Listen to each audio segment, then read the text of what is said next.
Y si no me alcanza el tiempo, pues mejor para el doctor Michelin, porque me bajo de acá y le damos más tiempo a él. Unas reglas básicas, y pueden copiarlas si desean, porque las resumí en estos papelitos. La primera es evitar el subjetivismo y ser objetivo cuando se lee las Escrituras. No tratar de hacerle a las Escrituras decir lo que nosotros queramos que la Biblia diga y llegar ante las Escrituras sin esperar que la Biblia pruebe nuestro punto, sino ver exactamente lo que la Biblia dice. Y cuando hacemos esto y esperamos que la Biblia pruebe nuestro punto, es realmente, yo voy a decir eso, aunque no sé si sea correcto, es realmente uno de los asuntos que usan los predicadores temáticos. Crean una idea y luego buscan que la Biblia les diga lo que ellos creyeron que querían decir. Lo contrario es hacer exégesis, sino predicar lo que la Biblia dice.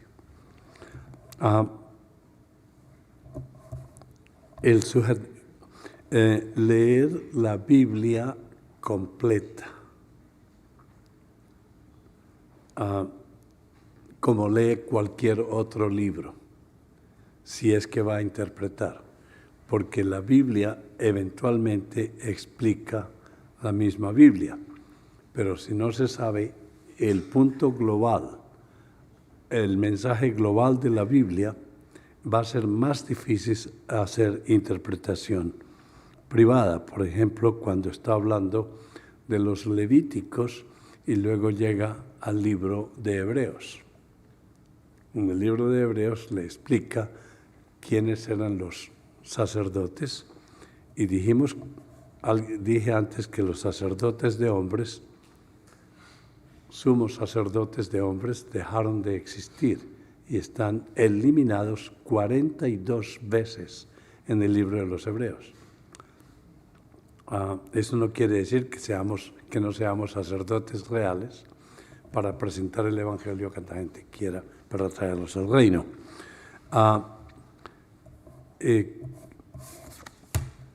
El segundo,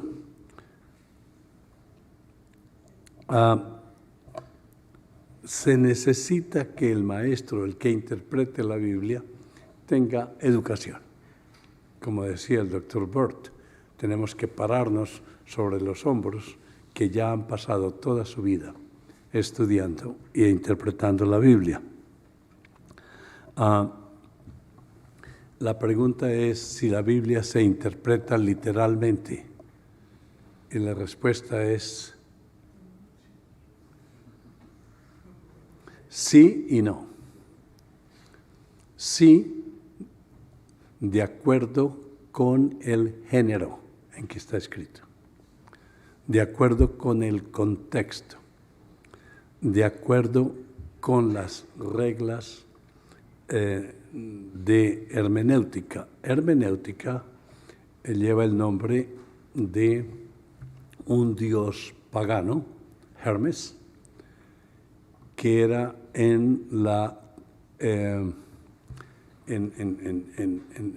los griegos tenían muchos dioses y Hermes era el que interpretaba los mensajes de los dioses. Y ahora usamos hermenéutica como una ciencia de interpretación. Entonces, la Biblia va a explicar la Biblia. Es lo que se llama la analogía de la fe. Pero luego vamos a ver que inclusive la ciencia va a demostrar que la Biblia es verdad. La historia ha demostrado una y otra vez que la Biblia es verdad. Es imposible pensar que más de 250 años el profeta Isaías haya mencionado a Ciro por nombre. y que era un rey persa, y que, o sea que la historia es. La interpretación, cuando decimos la analogía de la fe, estamos hablando de la concordancia, que la Biblia concuerda ciertos pasajes con otros pasajes, y la Biblia, como ustedes oyeron al doctor Bort, no es solamente inerrante, pero es infalible. Así que vamos a ver unas pequeñas reglas. La otra es la Biblia. Ya dijimos, lea la Biblia como se lee cualquier otro libro, no tratando de pescar qué es lo que Dios tiene para hoy, para mí. Si nunca ha leído la Biblia, es importante que la lea desde el principio hasta el final.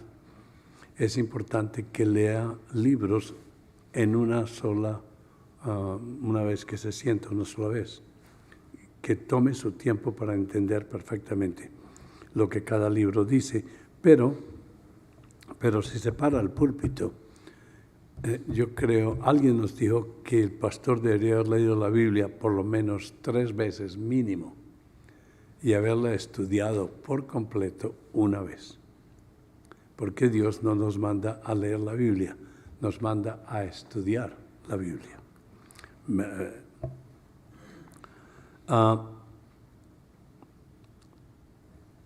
Leerla en una forma existencialista. Y yo les di ya un ejemplo, como Abraham sufrió cuando Dios le envió a sacrificar a su hijo. Ponerse en el momento, cómo se sentía la persona a quien le llega, cómo se sintió María cuando el ángel le anunció que iba a ser la madre de Jesús. Cómo se sintió José cuando supo que su prometida estaba embarazada y qué iba a hacer. Y todos esos momentos existencialismo no quiere decir, de acuerdo con Sartre o esos tipos filósofos, sino viviendo el momento, experimentando el momento.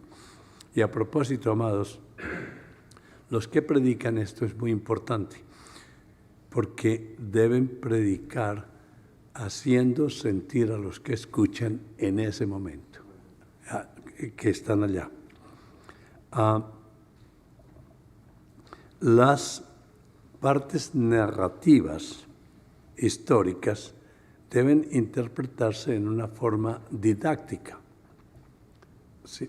Porque están enseñando algo y, por ejemplo, los evangelios, si tiene dificultad de interpretarlos, siga leyendo, porque las epístolas le van a interpretar el evangelio.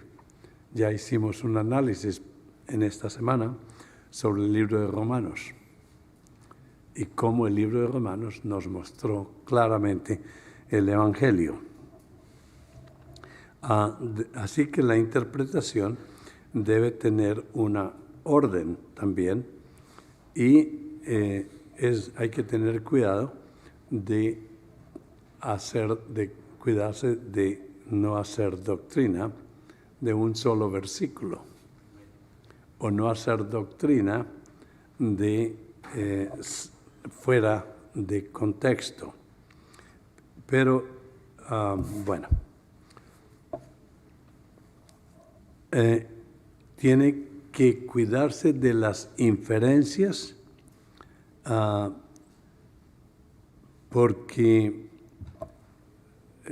y alegorías.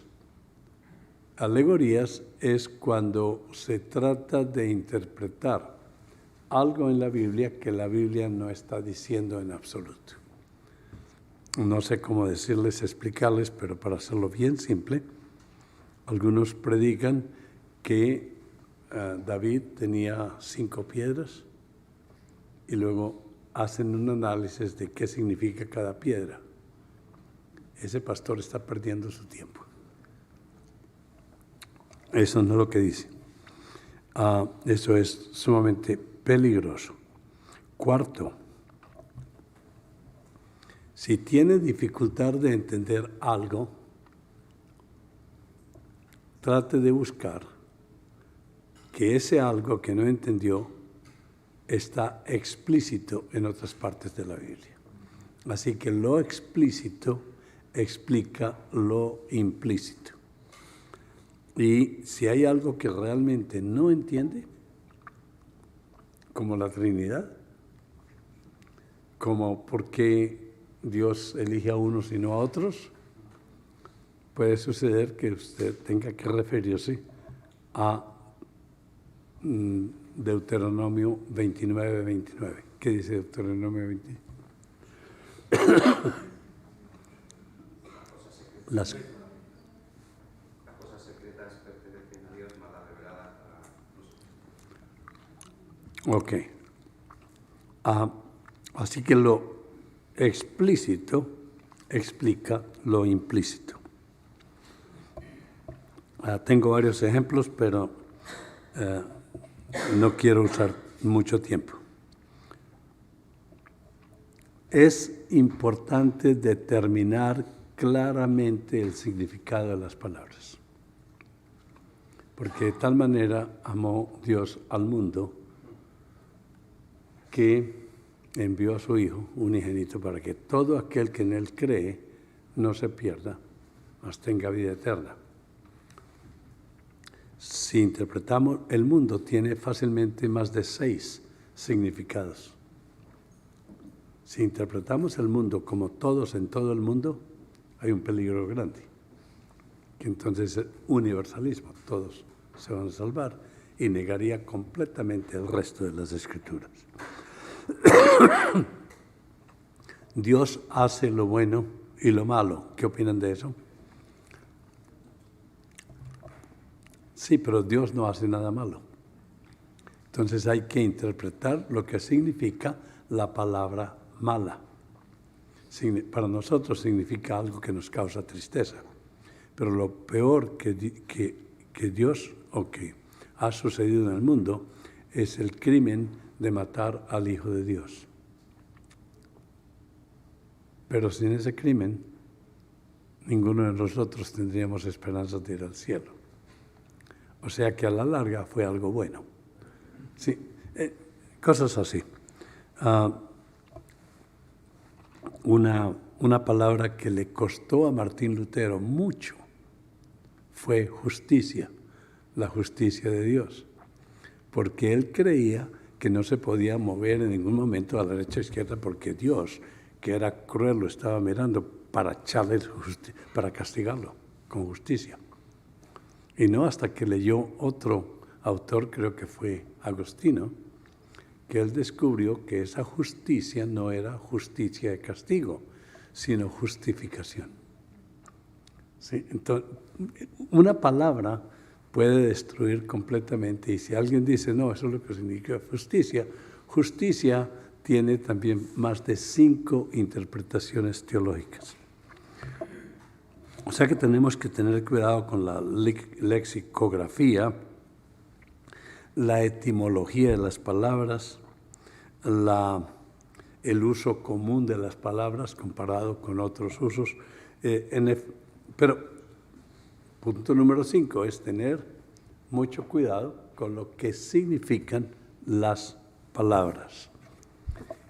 Cuidado con lo que significan la gramática, el tiempo del verbo, cómo está el artículo definido o indefinido. ¿Sí? Dios es un hijo de Dios, ¿correcto? Necesito piedras para tirarse. ¿Alguien que hizo así? Dios no es un hijo de Dios. Dios es el Hijo de Dios. Note que el artículo definido y el artículo indefinido hizo una diferencia total. El que cree estará salvo. El que no cree va a estar condenado. ¿De acuerdo? No, muy bien. Ya les enseñé al estilo de R.C. Sproul. No, dice ahora. Ahora. Es muy distinto el tiempo presente, ¿sí? Todos estamos muertos en nuestros delitos y pecados. Pero cuando yo me di vida a mí mismo, ¿sí? Está usando el verbo en una forma activa. Cuando el verbo es pasivo, es cuando Dios nos dio vida. Bueno, hay que tener cuidado pues con las reglas gramaticales porque es muy importante.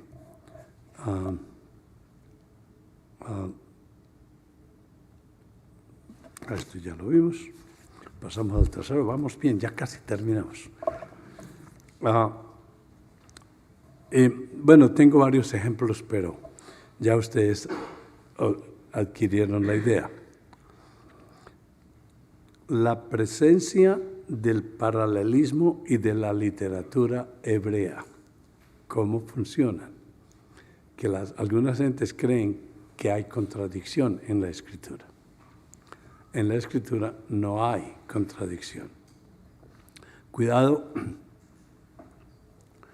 con ciertos aspectos en la Escritura donde dice que Jesús curó 2 ciegos y en otro pasaje dice que curó solamente a 1. ¿Será posible que haya errores en la Escritura? La respuesta es absolutamente no. Y luego, si ustedes leen el libro que les voy a dejar, van a descubrir cantidades de ejemplos donde explica las circunstancias. Son, en efecto, esto lo puedo decir rápidamente, los 4 evangelistas son 4 testigos. Si los 4 testigos dicen lo mismo con exactamente las mismas palabras, ¿serían testigos válidos? No. Se pusieron de acuerdo para delinquir. Bueno, hay palabras claves como salvo, salvación, salvo, y es muy importante identificar la palabra salvo, que significa salvación eterna, porque yo puedo estar salvo de los ladrones que me atracaron anoche y corrí lo más que pude hasta que fui salvo de ellos, ¿no? Pero eso no significa, nadie me atracó.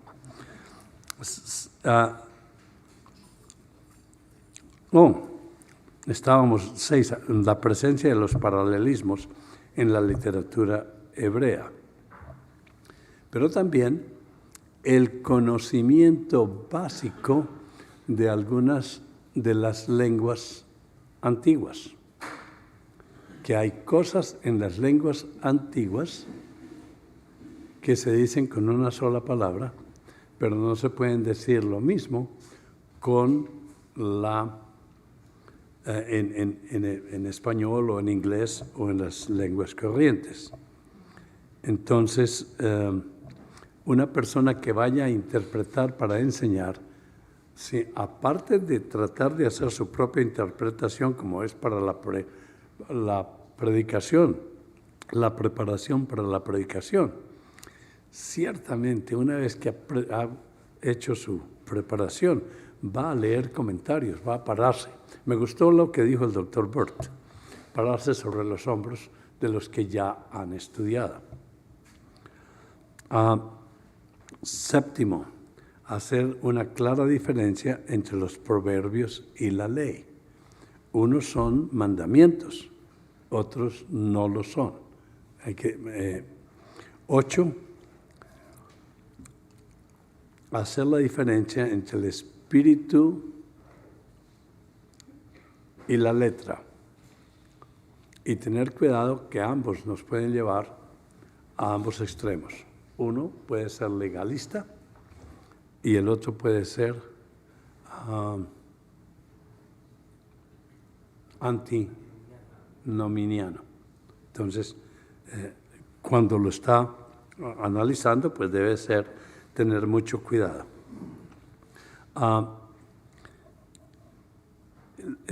las parábolas.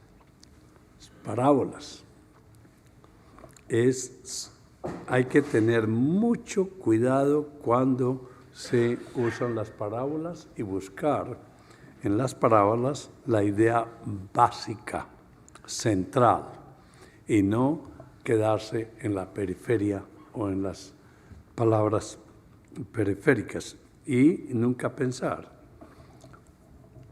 que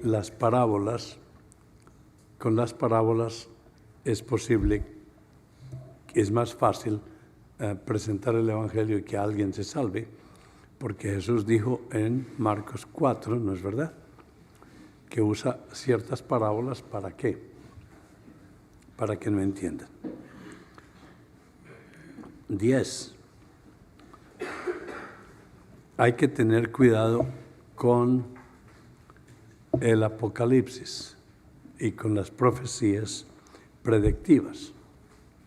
Un día estaba enseñando que no había tiempo en la eternidad.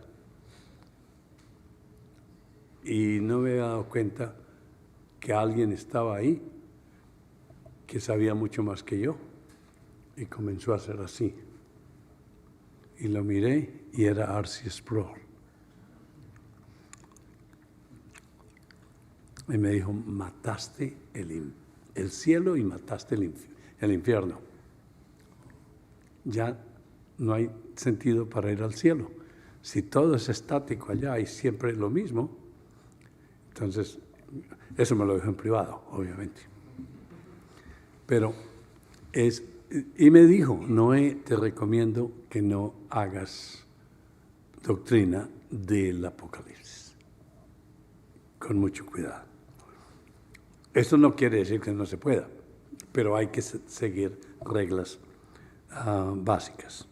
Hay que tener en cuenta la geografía, ¿sí?, donde sucedieron ciertas cosas. Las costumbres. Cuando estés en el techo, ¿sí?, y esto vaya a pasar, bájese del techo y vaya a la montaña. Pero sucede que aquí nadie vive en los techos, ni hacen fiesta en los techos. Tal vez aquí sí, es posible. En Latinoamérica también tenemos lo que llamamos las terrazas encima de los edificios. En Israel es lo normal. Sí, esas cosas hay que tenerlas en cuenta en la historia. Luego, muy importante, extraordinariamente importante, ¿quién habla y a quién le habla? Sí. ¿Quién está hablando cuando el autor escribe, especialmente las epístolas? Y también, no solamente las epístolas en el Antiguo Testamento, sino también a quién le está hablando. Cuando dice, vosotros estás salvos, no es todo el mundo, porque le está hablando a la iglesia, o cosas como así. Bueno, espero que se acuerden de todo esto, porque el examen va a ser mañana. Si tienen este libro, les va a ayudar. Es relativamente simple y fácil de entender, pero es una mina de oro.